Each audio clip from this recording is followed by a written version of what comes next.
Hello there! Welcome to the Saroy channel, wherever you are in the world, and so much love to each and every one of you. I hope you're doing remarkably well. I'm doing great, thank you very much. And I'm so delighted you've joined me for part 2 of our story tonight. And let's continue with part 2 of our story. I could see that Paul was thoroughly enjoying reading the letters. From time to time he'd throw out tidbits of information at me, rather like the scattering of crumbs thrown to a dog under the table. And even though I was not willing to admit this, I was hungrily snatching at those crumbs.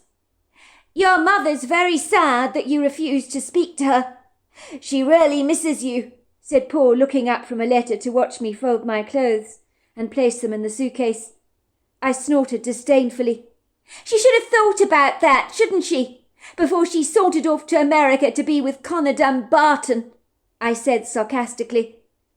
"I can sense from your mother's letters that your mum is really reaching out to you, Lucy. She loves you a lot, you know." "Of course she doesn't love me, Paul. If she did, she'd never have left us in the cruel, callous way that she did. My mother is a prize bitch. I'm sorry, but she is. And nothing you can ever say will make me change my mind about her. If she had loved me, she'd never have bogged off to the States like she did." "Maybe she had her reasons, Lucy," said Paul, looking at me soberly. "I'm quite sure it wasn't easy to end the marriage the way she did." "Now you can see why I didn't read her letters," I said pointedly. "My mother's manipulative. Look at you. You're already feeling sorry for her, aren't you? It's pathetic. She reels you in, doesn't she? Like she did with Connor Dumbarton." "No, I'm not sorry for your mother, Lucy. You've got me wrong there." "Well, maybe I am. Yes, I'm sorry her relationship with your father did not work out. For your sake. I know it tore you apart when they got divorced. But the good news is she's happy with her life. She lives in a farmhouse in Georgia and Atlanta. I believe that's a beautiful part of the world from her descriptions."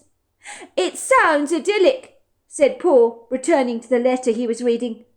All of a sudden Paul got incredibly excited, almost as if he was caught up in a fabulous chapter in a book that he just could not put down. He shook his head. "Bloody hell! I can't believe it! This is insane! Absolutely insane!" he said, unable to disguise the infectious awe in his voice. "What's insane?" I asked him, trying to feign a lack of interest, but my ears were wagging, a dime to a dozen. "I'm not going to tell you, Lucy," he teased. "I mean, you're not interested in what your mother has to say. So why should I tell you what she's written in this letter?" I was now exceedingly irritated and piqued. I rushed towards Paul to snatch the letter away from him that he was reading. He held on to it fast, grinning at me from ear to ear, with a smile as wide as a Cheshire cat. I wanted to bash him across the head with one of my clothes hangers. Paul could be so infuriating at times. "Give it back to me," I said. "It's mine." I extended my hand, with a determined, resolute, "don't you mess with me" look on my face. But Paul was not biting the bait. I could tell he was enjoying my infuriation, basking in it, like a hippo in a watering hole in Africa. Paul playfully gave me a cheeky grin, tauntingly waving the letter around in front of me, which on a second failed attempt I tried desperately to grab from him. But even as I held on to the thin wispy paper, I knew I had to let go of it, because if I tugged it too hard, I'd likely tear it up, and then I would never know what the letter said. So I reluctantly retracted, resigning myself to the begging tactics a dog tends to adopt when under the dinner table, in the hope you might part with a little of the sausage you're eating. "Please give it back to me, Paul," I begged. "But you don't want to read any of her letters, Lucy. Remember, you're not interested in your mother's life or what she has to say. I mean, you haven't opened the letters over a period of 4 years. And now, all of a sudden you want to read this letter? Isn't that a little hypocritical? Why are you being such a jerk, Paul? You're deliberately winding me up. You can be so exasperating at times. I'm leaving for America tonight, and you're being so mean. Tell me what my mother wrote, that you said is insane. I want to know, I said, almost stamping my feet. I really was being a precocious brat. I hated this side of myself, but I couldn't help it. I needed to know what was in the letter. Paul was grinning at me from ear to ear, with such a triumphant smile on his face. Lucy, you are idiosyncratic, you know that? You hate your mother with a burning passion, but now you want to know what she has to say to you in one of her letters, that for the last few years you've simply refused to read. It would be hilarious, you know, if it wasn't so dreadfully pitiful. Only because you got me excited, that's all, when you started reading the letter. I don't like being left in the dark like this. I want to know what you said was insane. And the irony is you would be left in the dark, Lucy, if you hadn't read the letter, Paul reminded me. If you're not going to give the letter to me, then at least tell me what it says, I demanded obsequiously, realizing that arguing with Paul was not going to get me anywhere, and was pretty close to useless. I would invariably be only going around and around in circles, like a hamster on a wheel. Can you not at least read me the part of her letter you thought was insane? That's all I'm asking, Paul. Paul grinned. You really are curious, aren't you, Lucy? Very well, I will read it to you, he said, straightening out his back. I'll start at the very beginning of the letter, he said, and began to read. My darling Lucy, I miss you so dreadfully much, love. Not a day goes by that I do not think of you. I just wish you would talk to me, love. There is so much I want to tell you. I can only hope you're reading my letters, but I know how resolutely stubborn you are at times, and I have a horrible feeling that every letter I'm sending you is being stashed away in a shoebox stored on top of your cupboard, forgotten and forsaken. But I will do everything in my power to reach out to you. Boy, chuckled Paul. Your mother knows you well, Lucy. She's already guessed you're refusing to read her letters, and have stashed them away in a shoebox on top of your cupboard. But despite all that, she's still written to you anyway. You have to commend her for that. Your mother hasn't given up on you, even if you've given up on her. It's not funny, Paul, I snapped. Go on. Carry on reading. Don't stop. As you know, Lucy dear, I've tried to contact you through other mediums. Nothing has worked, as you've blocked me every step of the way. Not that I blame you for that, of course. As a result, I've been sending letters to you the very old-fashioned way. I'm hoping curiosity will get the better of you, and you'll ultimately become interested enough to read my letters. I do completely understand, my dear, how you feel about me. I appreciate your anger, resentment, frustration, and extreme hurt. I tell you this in every letter, about all my regrets, and how if I could go back in time, I would do things so very differently. Of course, I'm not proud of what I did when I left your father and filed for divorce. I'm sure you both felt dreadfully betrayed. You may hate me for what I did, but you can't hate me more than I hate myself. I don't want to make excuses, really. Lucy, I don't. But long before I left your father, I knew that our relationship was living on borrowed time. I wasn't happy with him. Now, don't get me wrong, Lucy. Your father is a wonderful person, and I haven't got a bad word to say about him.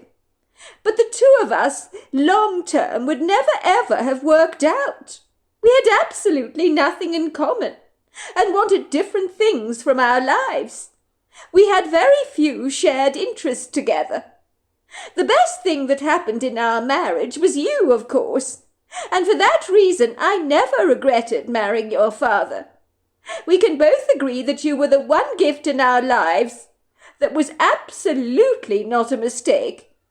We did try to make our relationship work on your account. We wanted you to grow up in a very stable environment, raised by two loving parents.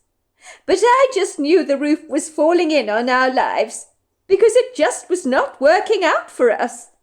There she goes again, I snorted in disgust. Off on a tangent, making excuses as to why she divorced my dad. It's disgusting how manipulative she is. Now you know why I didn't read her letters, I said snidely. Paul raised one of his rather defined dark brows. As he looked at me over the letter, he let out a sigh.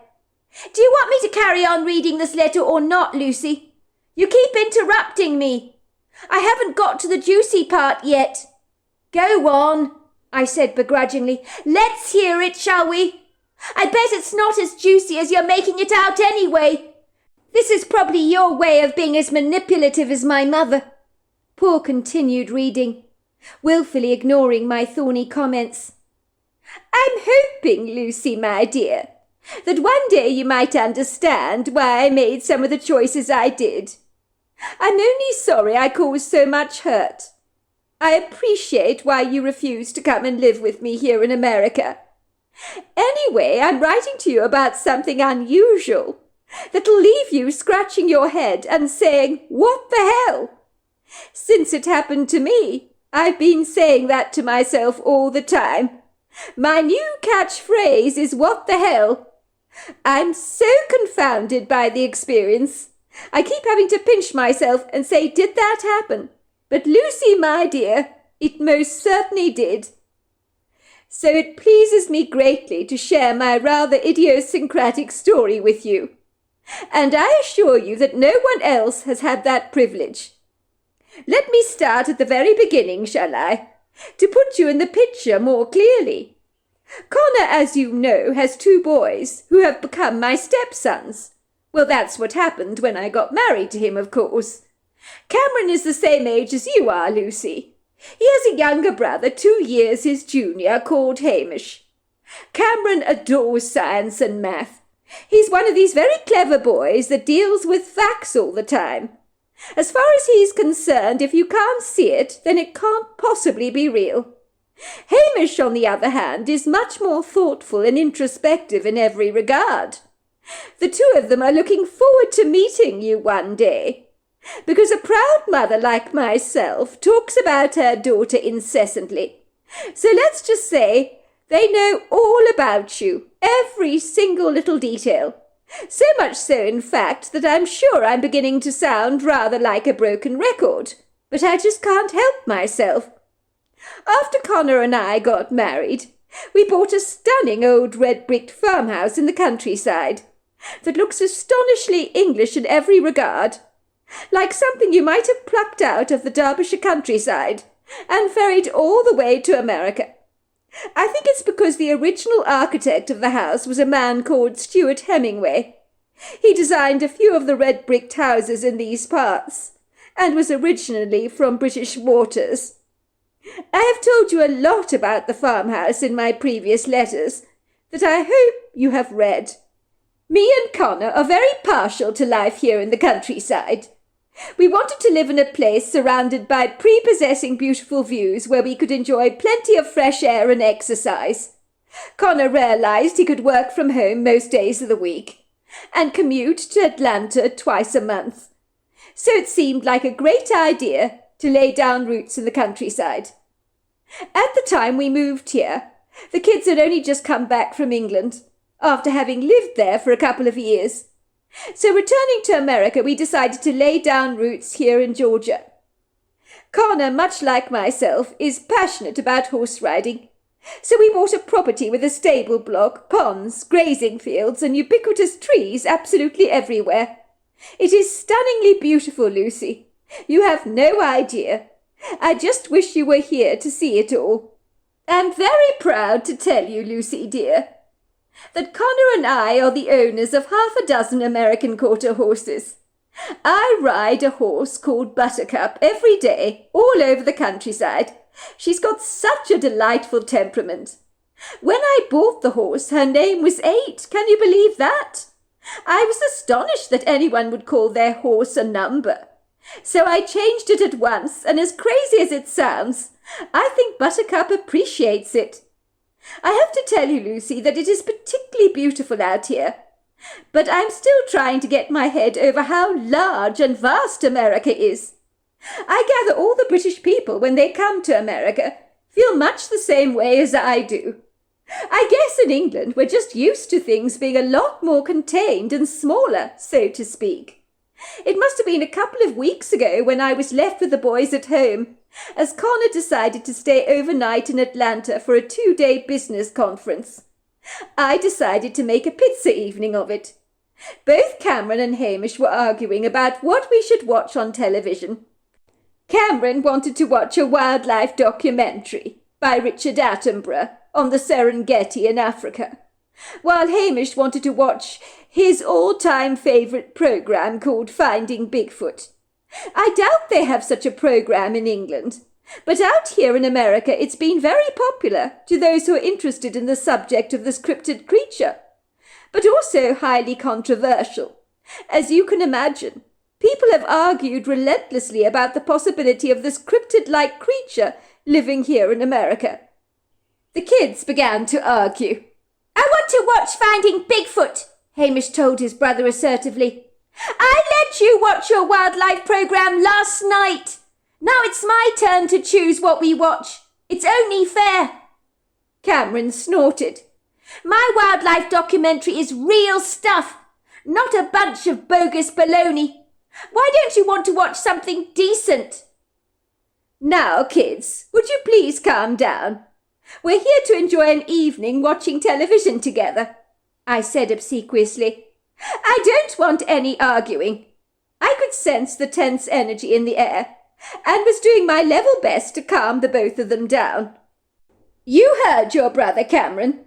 Hamish was patient enough to watch your wildlife documentary last night. So tonight we're going to watch Hamish's favourite programme. It's only fair.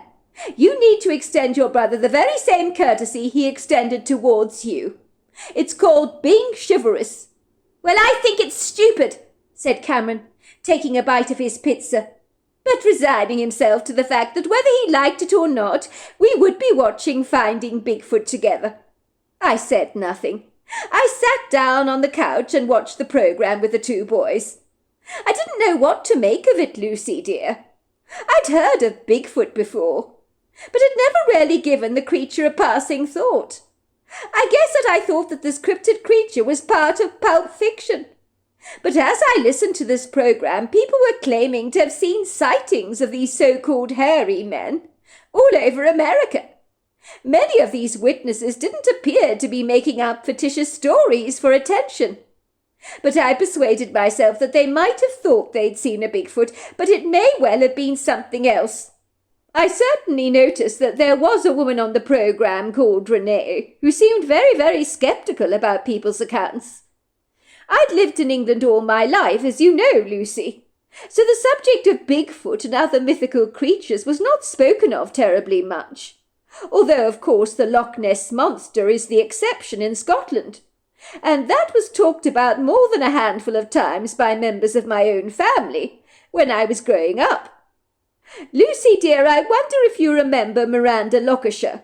Now, she's a good friend of your father's, and I'm sure probably still is. When I was still married to your father, she became a good friend of mine as well.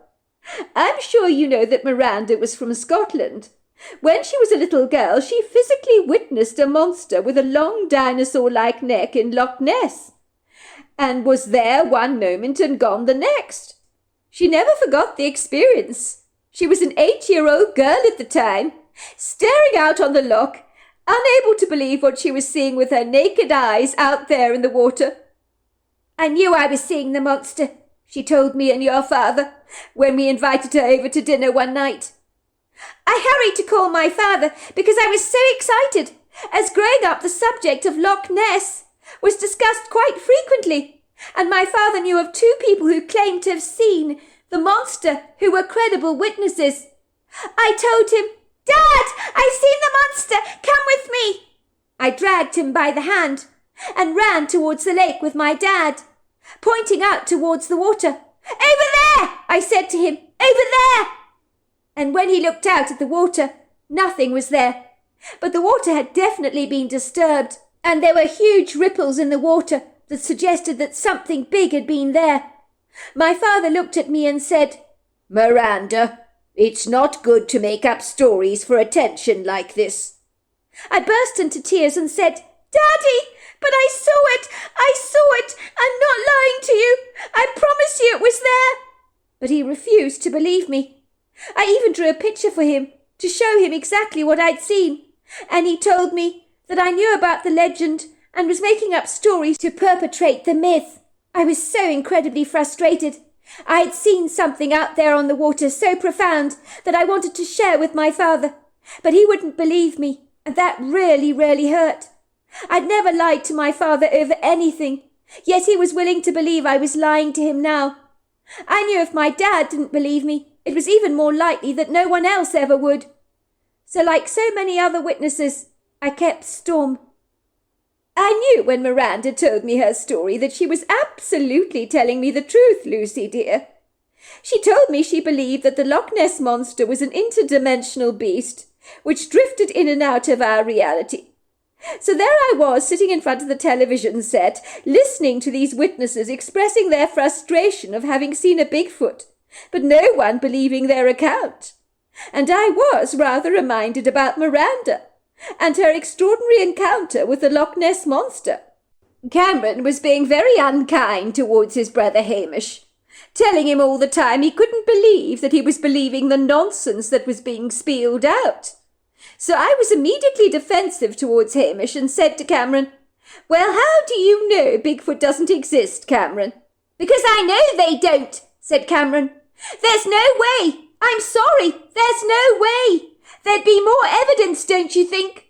"Why is there no way, Cameron?" I challenged him. "America is a huge country. Who is to say that these things aren't out there? Much of this country is uncharted and unexplored by man.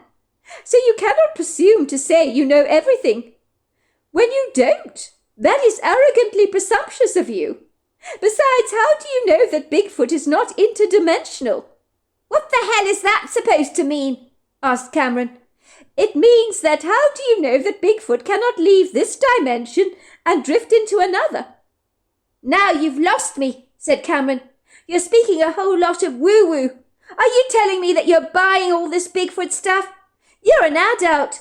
You should be more cynical than I am. I'm only a kid."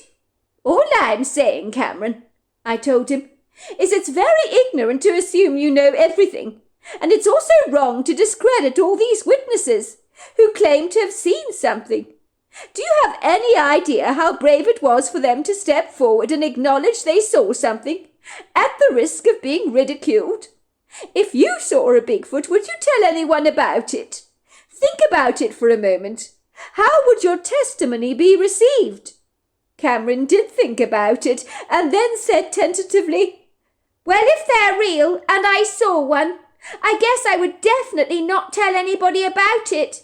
I wouldn't be so stupid. People would think I was off my trolley." "There you go. Don't be so quick to judge someone who claims to have seen a Bigfoot. Think about how much courage it took on their parts to step forward and reveal their account." I proceeded to tell both Cameron and Hamish about Miranda's experience in Loch Ness, when she swore that she saw the Loch Ness Monster, but her father refused to believe her. "I feel sorry for her," Cameron admitted. "I mean, she's convinced she saw the monster, but her dad refuses to believe it. I'm sorry, but that really, really sucks. If my dad didn't believe something I told him, it would really upset me. Other people might dismiss my account, but if my dad won't believe me, then that's not cool." "Of course it's not cool," I agreed. "It's horrible to step out of your comfort zone and to share something bizarre, and nobody believes you." "Do you believe the Scottish friend of yours actually saw the Loch Ness Monster?" Hamish asked me eagerly. "Well, I believe she saw something," I told him gingerly. "I had known Miranda Locketshire for many years, when married to my ex-husband, so she didn't make things up. But whether she saw the Loch Ness Monster or not, I don't know. But she definitely saw something in that water." Several days passed after that rather controversial television dinner with my stepsons, which turned out to be a rather pleasant evening. And at the end of our debates, even Cameron had reflectively said to me, "You know what? I'm open to admit that there are more things on heaven and earth than meet the eye, and I've got to admit this interdimensional theory of your friends could explain a whole lot." I have to admit, Lucy, dear, for the rigidly stiff Cameron to admit this to me was a breakthrough of note. And after that he never argued with his brother about watching programs on television like Finding Bigfoot again. It was like his mind had opened up exponentially, and maybe he became more interested in the things that you cannot explain.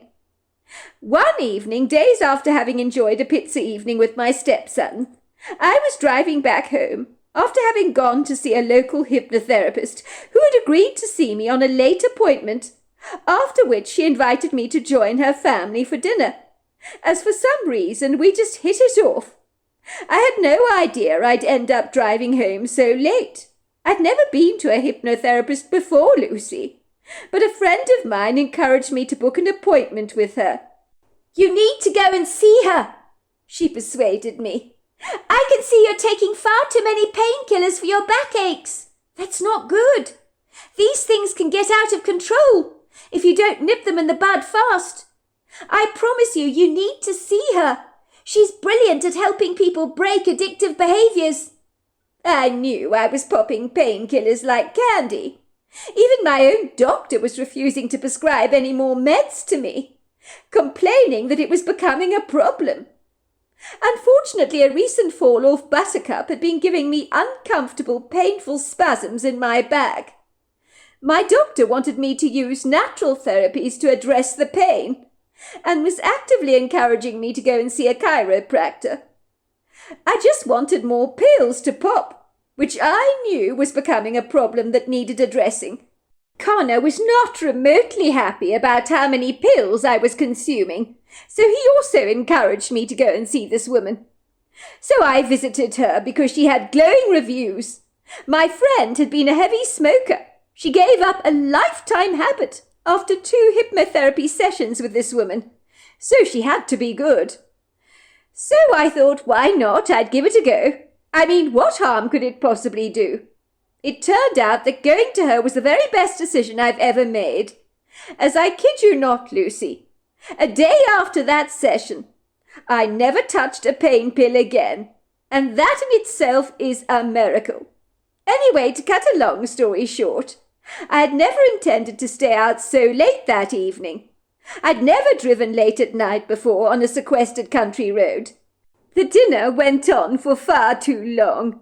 I guess I just got carried away, as you do, in the heat of gregarious conversation. You know what they say, Lucy dear. Time goes by fast when you're having fun. I thoroughly enjoyed a great evening with these lovely, lovely people. Besides, Connor had told me to thoroughly enjoy myself, to let my hair down, and to come back home as late as I liked. He was encouraging me to make new friends, as we still didn't know that many people in these parts. I want to tell you, driving down long abandoned roads at night, without any street lights on, surrounded by tall, lofty woodgroves of trees, is not for the faint-hearted. I was more than a little intimidated. It was eerily spooky on the roads, and trees that looked benign during the daylight hours took on a menacing, almost monstrous appearance, their arms almost becoming like gnarled arms. There was practically no moon that night, thanks to a dense cloud cover, and if there were any stars in the dark sky, I failed to see any of them. I was really beginning to regret not accepting my host's invitation to stay overnight. She had warned me that driving down some of those lonely roads could be hellishly scary, but I persuaded myself that I could do it, and thanked her all the same for her kindness. I had thankfully only had 1 glass of wine, which was enough to calm down my nerves, but still to be a responsible driver. I had half a mind to call Connor to pick me up, as I was becoming nervous driving down long ribbons of roads swaddled by grim, silent darkness on every side. After some encouraging self-talk, I artfully persuaded myself that it was no big deal. At this point, my car had come to a grinding halt.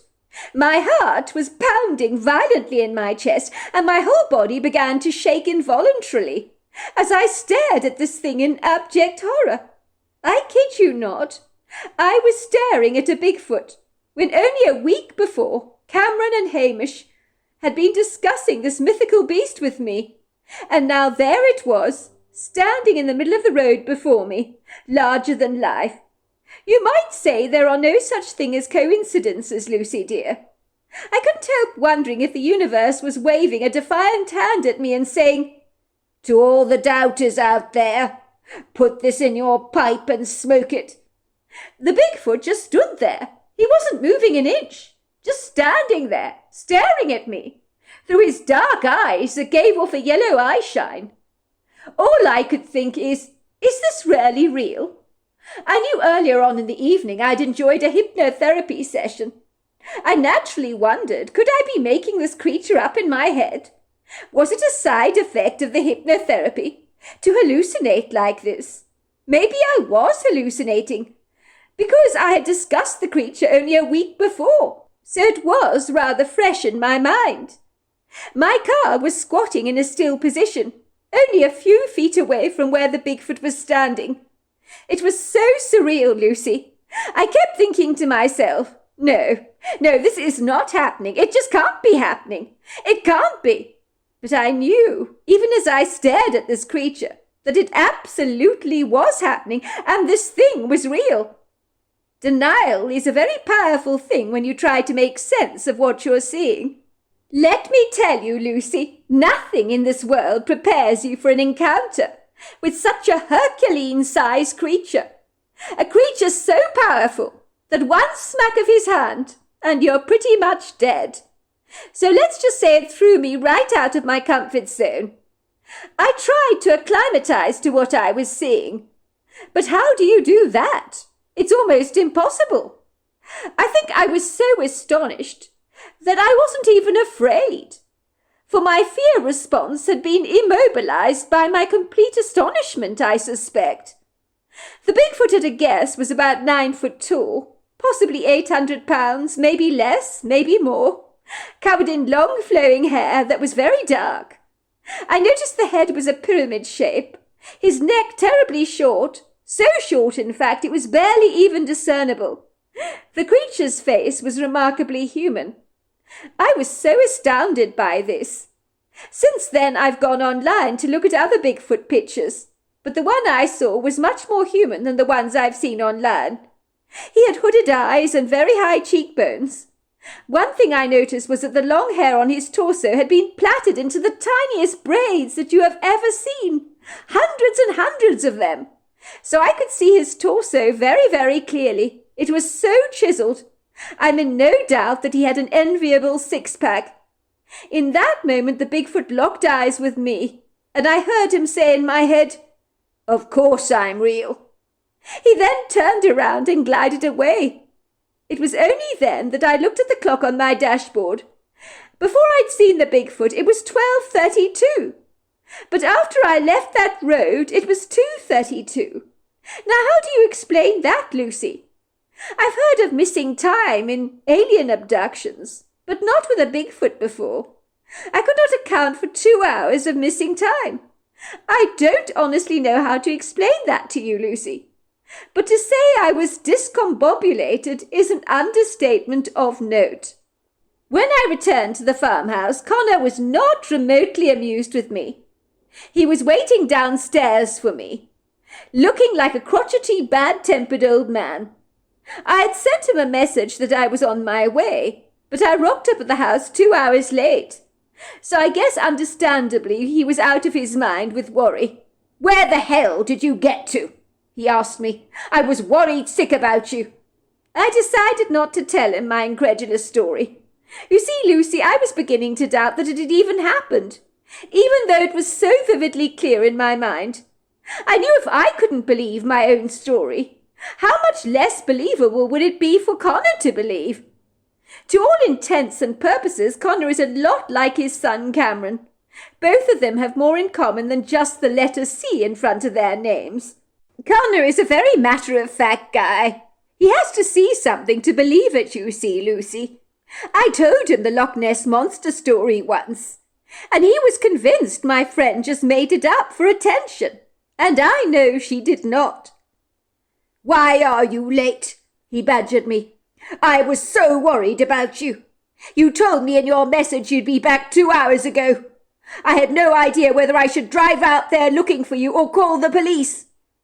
I regret to tell you, Lucy, I lied to Connor, and I've never lied to him before. I couldn't tell him the truth, only because the truth was so far-fetched. Imagine it for a moment if I said to him, "Sorry I'm late, Connor. I stumbled into a Bigfoot in the road who told me he was real, and by the way, I cannot account for 2 hours of missing time." How do you ever explain that to someone? It sounds utterly ridiculous, and I didn't want Connor to doubt my integrity. So lying was the safer option for me. "I'm so sorry. I was just so tired I drew over to the side of the road because I knew I was falling asleep at the wheel. I was going to text you, but then I fell asleep." That's what I told him, Lucy. Connor was no longer mad at me. Instead he said, "I'm proud of you for listening to your body. I really am.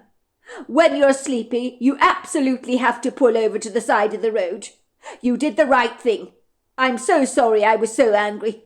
But I was worried sick. You should have accepted that woman's offer to stay overnight.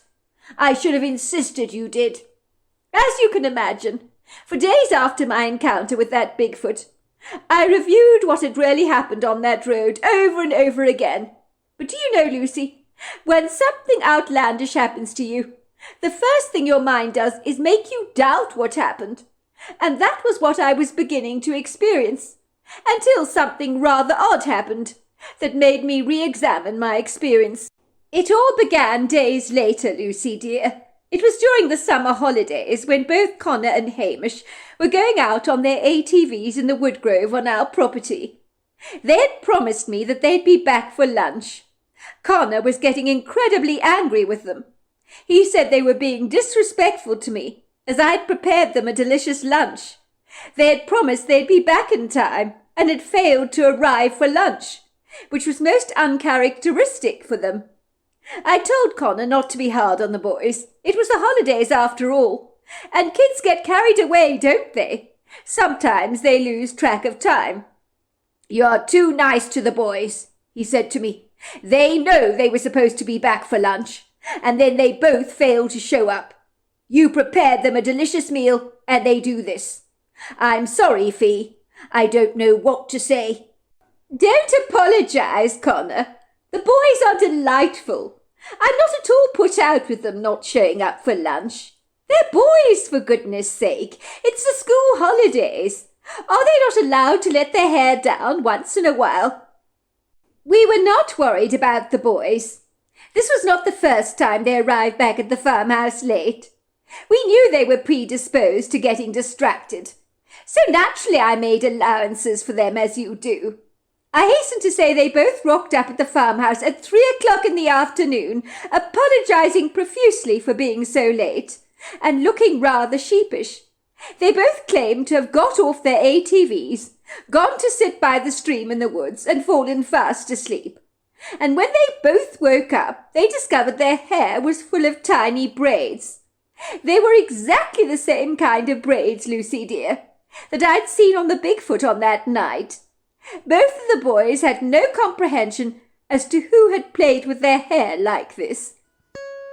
So there we are, that's the end of part 2. Part 3 is tomorrow night, and it's getting very intriguing. What an exciting story. I look forward to you joining me then. Until next time, goodbye and good night.